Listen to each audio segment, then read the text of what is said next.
Well, power tariffs has always been a politicized issue in the politics of the national capital right from 1999 up till the politics of 2023. But the manner in which it has been mainstream, especially after the Aam Aadmi Party came to power, that is clearly unprecedented in many ways. And when the power tariffs are going up, questions are being asked.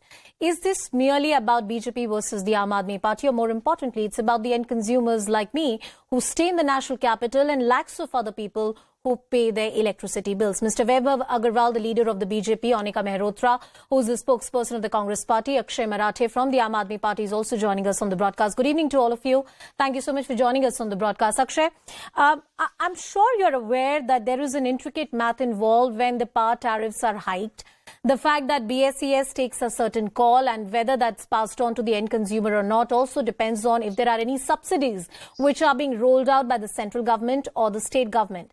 The fact that Delhi consumers are going to feel this pinch, can't the government come to their rescue? Subsidy is something that the Aam Aadmi Party had earlier promised.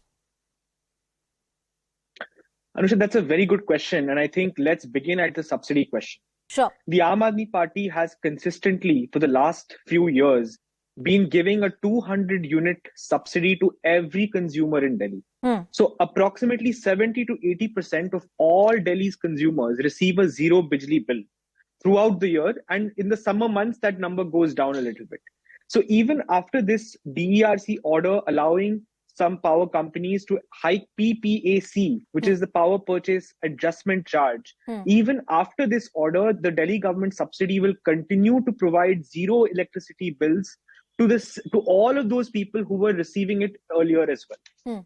However, the problem is that Delhi government will now have to foot that additional bill, which is being levied as a result of this new order. And today, what the Aam Aadmi Party is saying very clearly is that the reason that the DERC had to allow these power companies to hike the PPAC by 10% or so is because the central government has forced India to buy imported blended coal.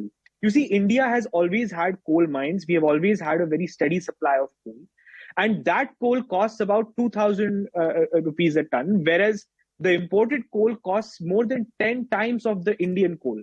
So if you're going to force the electricity companies to purchase coal from abroad, you're going to force electricity companies to purchase expensive natural gas. You are portraying this situation as if something has happened in the last 2 to 3 years that has led to the situation.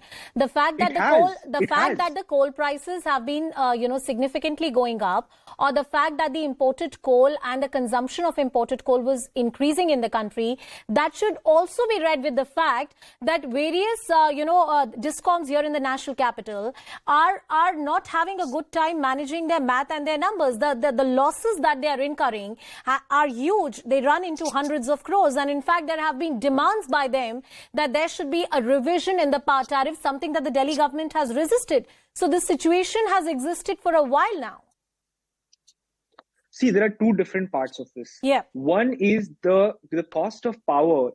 Like, let's say you are paying 100 rupees for your electricity. 80 rupees from that 100 rupees comes from the cost of purchasing the power. And in Delhi, the three discoms purchase power from NTPC, which is a central government-run power generation company. And that NTPC company, unfortunately, is being forced to buy the expensive coal.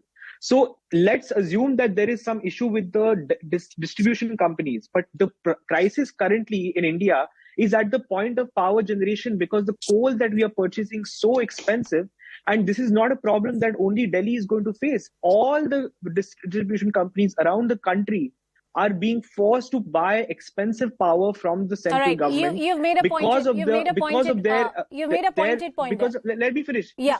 Just one point. Yeah. This is because they are insisting we buy expensive imported coal from abroad because we think that they have some kind of arrangement with those importing companies. That's a sharp question to the BJP, Mr. Vaibhav Agarwal. This is a direct allegation on the central government. They're not responsible, they're saying. You are buying expensive imported coal, and there are power generation companies in this country like the NTPC which are being forced to hike the rates, and that's why the Delhi government has to accept the price rise. Anusha, good evening. Good evening to Onika ji. Good to see you after a while. And thank you. Namaskar to Akshay. Going good. I'm very surprised that a young lad as Akshay hasn't studied the power tariff and the power tariff system and the mechanism. And he did make his points, but those points are just mere political points and they're allegations. Let me take everyone through this, and I wish the audiences also understand that power hike in a state is a matter of tariff determination for the state government. That is first part. State government acts on the behalf of the people and understands what's best for the people of the state and handles the internal organizations, just like the DISCOMs, which is a DISCOM is a power distribution company. And it has nothing to do with coal and other things and all that, because power determination, tariff determination has to be, is a regulatory function. And there are many loopholes to the entire story. Now, I'll tell you, one of the loopholes that is there is that the entire PPC has to be vetted by the state government and the relevant bodies from time to time.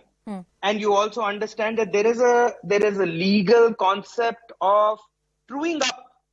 It's called truing up. It's a legal concept. Truing up is basically review of power consumption versus budgeting versus taxation versus cess and other stuff, tariff determination every year. And if there is an issue in truing up every year, then the state government is responsible for actually bringing it to the attention for all parties and multi-stakeholder environment to actually keep a control on that and take rectification measures, which clearly is shown that it's not happening. Now, let me take us not too far back. Let me take us 2 years back. 1st October 2021, 7% has been levied on energy and fixed charges, surcharge. No answer for that. Adjustment charges of PPAC, 20.69%, 20.70% is a very, very, very significant. Right. And I'm saying this from a precedence. I'm saying this from law. I'm saying it from a public interest perspective. 20% hike is levied on energy and fixed charges with effect from 10th June 2022. Yes. I think it is mind-blowing. And this time around, it's 8%.